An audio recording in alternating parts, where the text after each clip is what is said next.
आप देख रहे हैं अनहोनी। तो चलिए बढ़ते हैं आज की इस कहानी की ओर। दानिश का सिलेक्शन वन विभाग के वन रक्षक के पद पर हुआ था, तो पिथौरागढ़ के सरकारी कॉलेज में उसको रहने के लिए एक घर दिया गया था। वो अपनी पत्नी और 5 साल की बेटी राशि के साथ वहाँ रहने चला गया था। शुरू में थोड़ी बहुत परेशानी ज़रूर हुई, लेकिन धीरे धीरे सब कुछ मन मुताबिक होने लगा। दानिश सुबह 9 बजे अपने घर से ऑफिस जाता और शाम को 4 बजे तक वापस घर आ जाता। पूरा का पूरा इलाका जंगल जैसा था, तो वहाँ पर कोई आसपास सामान खरीदने की व्यवस्था नहीं थी। इसलिए शॉपिंग के लिए वहाँ से लगभग 10 किलोमीटर दूर जाना पड़ता था। लगभग 2 महीने बाद एक दिन राशि टेडी बियर खिलौने के लिए काफ़ी जिद करके रोने लगी। राशि की मम्मी उसको बार बार ये कहकर शांत कर रहे थे कि पापा शाम 4 बजे तक आ जाएंगे, तब हम लोग मार्केट से टेडी बियर खरीदने चलेंगे।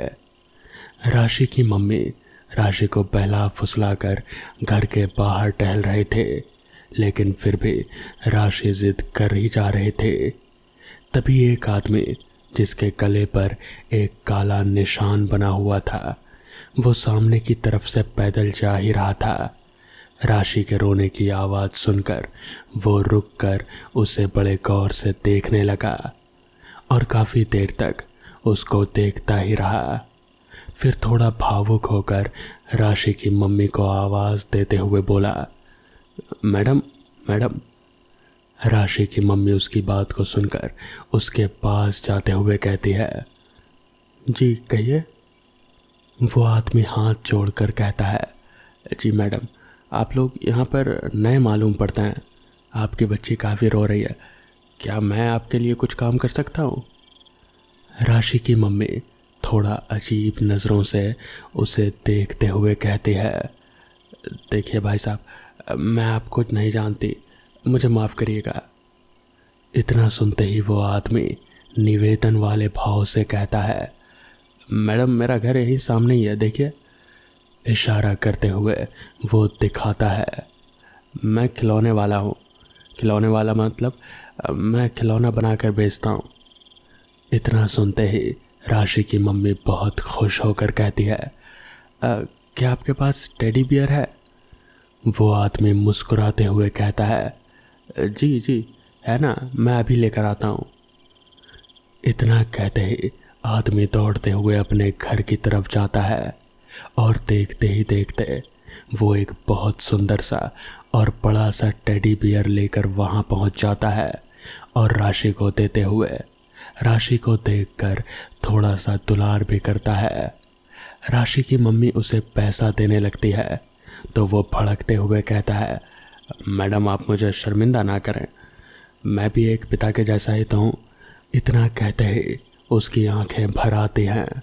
राशि की मम्मी उसे सांत्वना देने की कोशिश करती है, लेकिन वो आदमी रोता हुआ वहाँ से चला जाता है।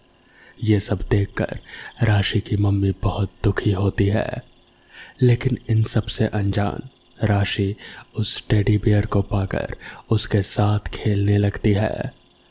उस दिन समय इसी तरह से हंसी खुशी से गुजर रहा था। शाम को दानिश जब घर आता है तो वो राशि को टेडी बियर के साथ खेलता देखकर बहुत खुश होता है, लेकिन साथ ही राशि की मम्मी से टेडी बियर खरीदने के बारे में पूछता है। राशि की मम्मी उसे सब कुछ बता देती है। दानिश ये सब सुनकर कहता है, सही बात है, इस दुनिया में कुछ लोग अच्छे हैं तो कुछ लोग बुरे भी हैं, लेकिन हम लोगों की किस्मत काफ़ी अच्छी है कि हमेशा से हम लोगों को अच्छे लोग ही मिलते आए हैं। वैसे खिलौने वाले से एक बात याद आई। आज ऑफिस में हम लोग लंच कर रहे थे, तब सभी लोग आपस में बातचीत कर रहे थे, तो राहुल ने एक खिलौने वाले की बात बताई।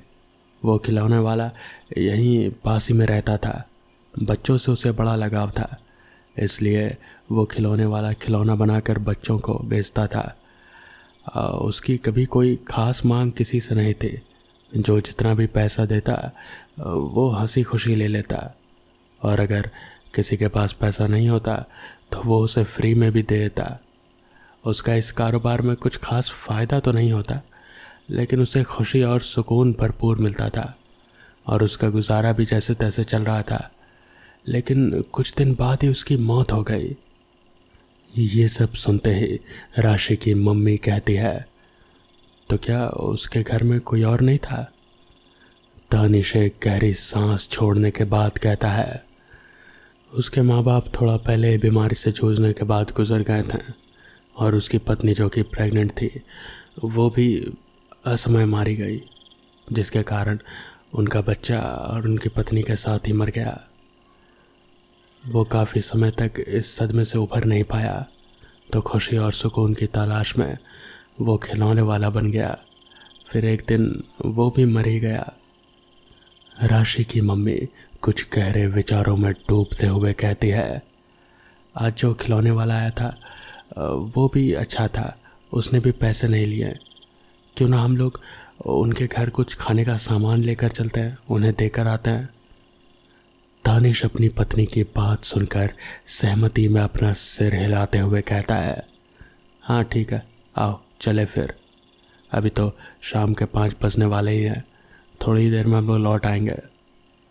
जल्दी जल्दी सभी लोग खाने का सामान पैक करके उस खिलौने वाले के घर में पहुंच जाते हैं। दरवाज़ा खुले होने के कारण दानिश कुछ बोलता हुआ घर के अंदर राशि और राशि की मम्मी को लेकर दाखिल होता है। वहाँ पर पहुँचते ही सबको ऐसा लगता है कि जैसे उस घर में काफ़ी महीनों से कोई भी रहता नहीं हो। वहाँ पर बहुत कुछ अजीब सा था।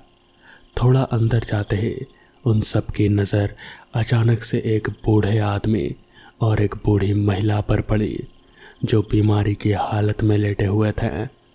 वो सभी थोड़ा डर जाते हैं। तभी अचानक से पीछे से एक तरफ से एक प्रेग्नेंट औरत वहाँ पहुँच जाती है। आप लोग कौन हैं? सभी लोग फिर से डर जाते हैं। तो वो औरत उन लोगों से उनका परिचय पूछती है।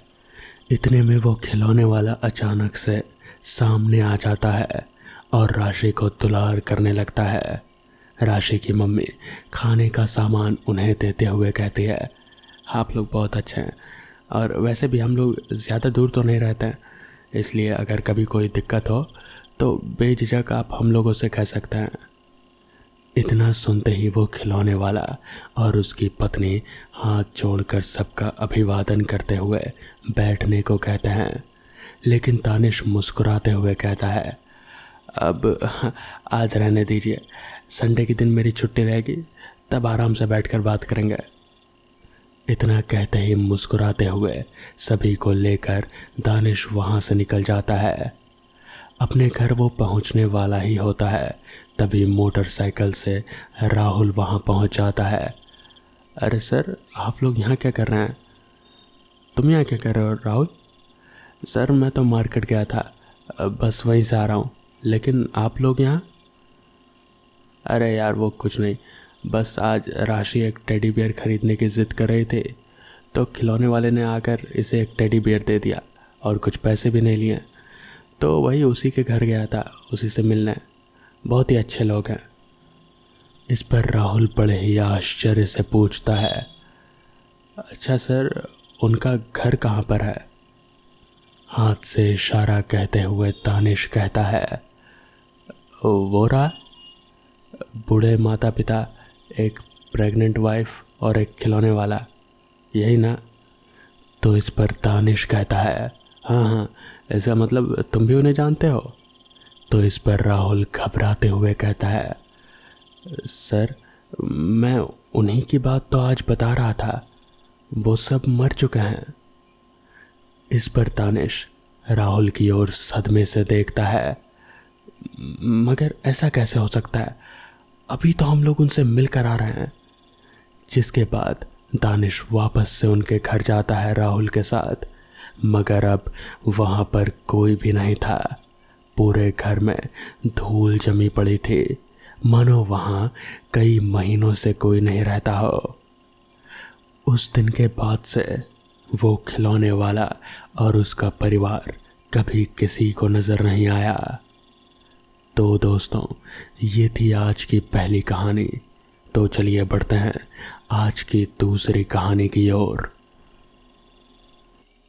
ये कहानी मुझे मेरे दादाजी ने बहुत साल पहले सुनाई थी। रात का वक्त था, काला घना अंधेरा चारों ओर फैला हुआ था। हाड़ कपा देने वाली शीत की लहर चल रहे थे। सड़क पर सन्नाटा पसरा हुआ था। पीपला गांव के सभी लोग अपने अपने घरों में रजाई में दुबके पड़े थे। हल्की हल्की अब बारिश भी शुरू हो चुकी थी। पीपला गांव से कुछ ही दूरी पहले सीगल पैलेस था। कहते थे कि इसे अंग्रेजों ने बनवाया था।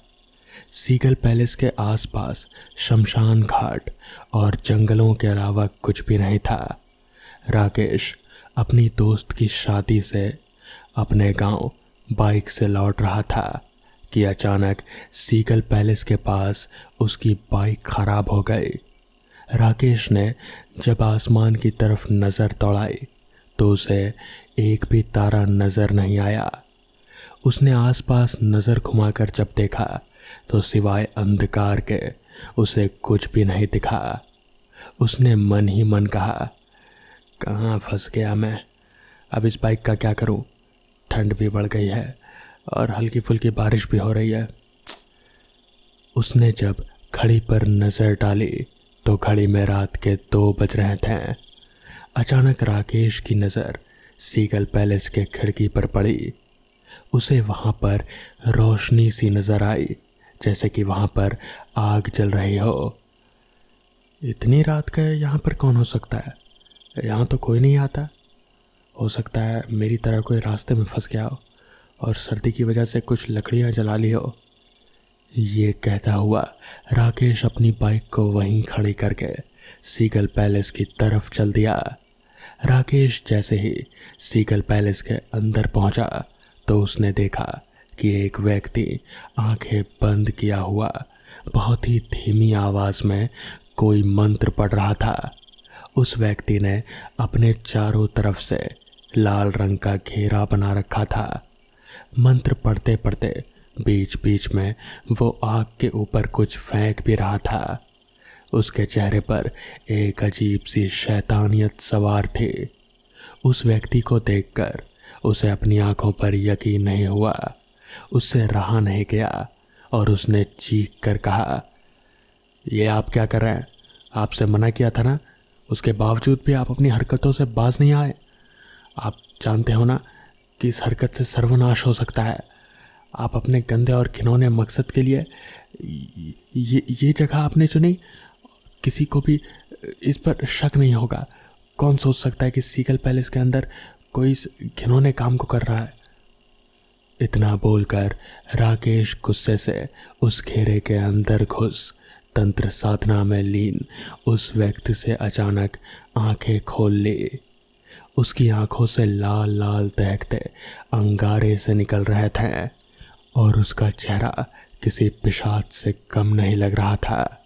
ये सब देखकर राकेश के रोंगटे खड़े हो गए।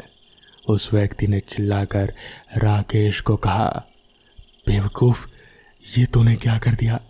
इस गोल घेरे के अंदर आकर तूने मेरी सिद्धि को खराब कर दिया। अब इसका नतीजा क्या निकलेगा मुझे भी नहीं पता। उस व्यक्ति ने इतना कहा ही था कि अचानक जलती हुई लकड़ियां बुझ गई। अंदर जो थोड़ा बहुत गर्म माहौल था अचानक वो सर्दी में तब्दील हो गया और एक ठंडी तेज हवा का झोंका राकेश के गाल से टकराया। अंदर इतना घना अंधेरा हो गया कि राकेश और वो व्यक्ति एक दूसरे की शक्ल भी नहीं देख सकते थे कि अचानक उस आदमी की चीख राकेश के कानों से टकराई। राकेश अपनी पूरी ताकत लगाकर वहां से भागने लगा।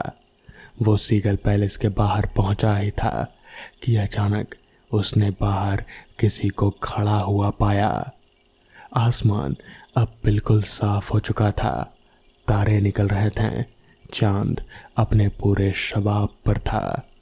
राकेश का चेहरा देख सकता था। राकेश के सामने एक बेहद ही सुंदर लड़की खड़ी थी। उसके होंठ सुर्ख गुलाबी हो रहे थे। काली साड़ी में वो लड़की किसी अप्सरा से कम नहीं लग रहे थे। राकेश उसे देखकर सब कुछ जैसे भूल ही गया और उसकी खूबसूरती में सम्मोहित होता जा रहा था। वो बस उसे ही घूरे जा रहा था। अचानक उस लड़की ने राकेश को कहा, क्या देख रहे हो राकेश? क्या तुमने कभी कोई सुंदर लड़की नहीं देखी? तुम्हें मेरा नाम कैसे पता? मुझे तुम्हारे बारे में सब पता है राकेश। तुम्हारी एक सुंदर बीवी है और एक बेटा भी है। लेकिन तुम मेरे बारे में इतना सब कुछ कैसे जानती हो? मैंने तुम्हें आज से पहले कभी इस गांव में देखा भी नहीं। वो सब बातें छोड़ो राकेश और मेरी आंखों में देखो। क्या तुम्हें कुछ महसूस हो रहा है? उस लड़की की आवाज़ में पता नहीं क्या सम्मोहन था कि राकेश उसमें समाता जा रहा था। वो सब कुछ भूल चुका था कि कुछ पहले ही उसके साथ क्या घटना घटी थी। राकेश अब उस लड़की को देखकर बेकाबू सा होने लगा। तुमने अपना नाम तो बताया ही नहीं। तुम्हारा नाम क्या है? मेरा एक नाम नहीं है राकेश। तुम जिस नाम से चाहो मुझे बुला सकते हो। राकेश ने बिना देरी किए उस लड़की को अपनी बाहों में भर लिया। बाहों में भरते ही राकेश अपनी मस्ती में खो गया। वो ये भी देखना भूल गया कि उस लड़की का चेहरा अब सुंदर नहीं था, बल्कि उसके खूबसूरत हाथों में नाखून की जगह बड़े बड़े दो पंजे थे और उसके दांत किसी भेड़िया की तरह अचानक से बड़े हो गए।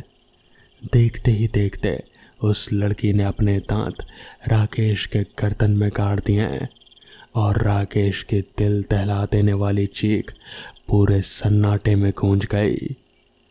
अगले दिन राकेश की लाश नग्न अवस्था में सीगल पैलेस के बाहर सड़क पर पड़ी हुई मिली। चारों तरफ पिपला गांव के लोग मौजूद थे। राकेश की लाश को देखकर ऐसा लग रहा था जैसे कि उसके बदन के सारे खून का एक एक कतरा तक निचोड़ लिया गया हो। उसकी आंखें फटी हुई थी, जैसे कि उससे कोई बहुत ही भयानक चीज़ देख ली हो। अपनी भयानक आंखों से राकेश की बीवी बुरी तरह से रो रहे थे।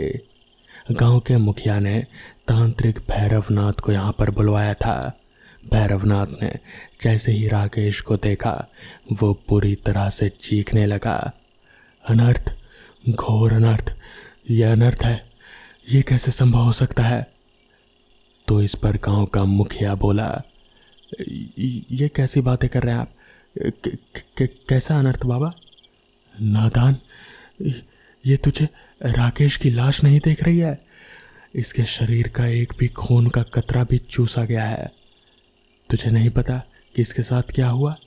देख, इसकी लाश कैसे सफ़ेद पड़ी हुई है, इसकी आंखें कैसे फटी हुई है, मगर आसपास खून का एक कतरा भी मौजूद नहीं है, जैसे किसी ने पूरा खून चूस लिया हो। भूत पिशाच कोई भी इंसान का खून नहीं पीते हैं। बाबा, मैं आपकी बात का मतलब समझा नहीं। आप क्या कहना चाहते हैं? यहाँ पर किसी ने सिद्धि की है। वो अपनी सिद्धि में विफल हुआ है या फिर कुछ और दिक्कत आई होगी। उसका परिणाम राकेश को भुगतना पड़ा। तभी अचानक भैरवनाथ फटी फटी आंखों से इधर उधर देखने लगा। तो मुखिया ने उससे कहा, आप क्या देख रहे हैं बाबा? तो इस पर भैरवनाथ ने कहा, क्या यहाँ पर सिर्फ एक ही लाश मिली है? हाँ बाबा, सुबह होते ही पता चला कि यहाँ पर राकेश मरा पड़ा है। राकेश हमारे ही गांव का है, लेकिन हमारी समझ में नहीं आता बाबा कि आपके चेहरे पर इतनी परेशानी क्यों है। क्योंकि अब जो यहाँ पर होने वाला है उससे सिर्फ तुम सबको परेशानी ही आएगी और अनर्थ आएगा। मुखिया, किसी ने उसे बुला लिया है। किसे बाबा, किसे? यक्षिणी को। इस तरह से इंसान का खून सिर्फ यक्षिणी ही पी सकती है, कोई और नहीं। यक्षिणी का नाम सुनकर वहाँ पर मौजूद सभी लोग भयभीत नजर आने लगे। तो मुखिया बोला, अब क्या होगा बाबा? अब हम क्या कर सकते हैं? इतना आसान नहीं है मुखिया।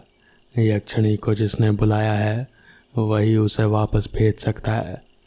भगवान से प्रार्थना करो कि अगर वो आदमी जिंदा है तो हमें उसे ढूंढना होगा, और अगर वो मर गया तो तुम सब भी अपनी मौत पक्की समझो।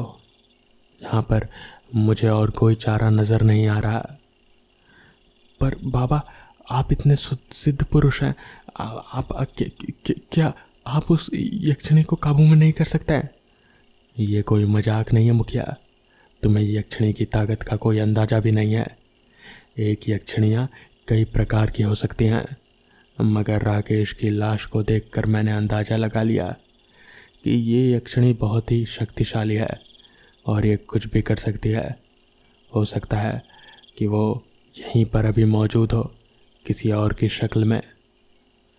भैरवनाथ की बात सुनकर सभी लोग जो वहाँ पर डर कर जमा थे एक दूसरे को डर की निगाहों से देखने लगे। कुछ वक्त बाद पुलिस आई और लाश को लेकर चली गई। गांव वालों को कुछ भी समझ में नहीं आ रहा था कि अब क्या करना चाहिए। उस दिन के बाद से 2-4 लाशें और मिली। डर के मारे कई लोगों ने गांव छोड़ दिया, और इसी के साथ मेरे दादाजी ने भी अपने परिवार के साथ उस गांव को छोड़ दिया। उस गांव के साथ क्या हुआ वो आज भी एक रहस्य है।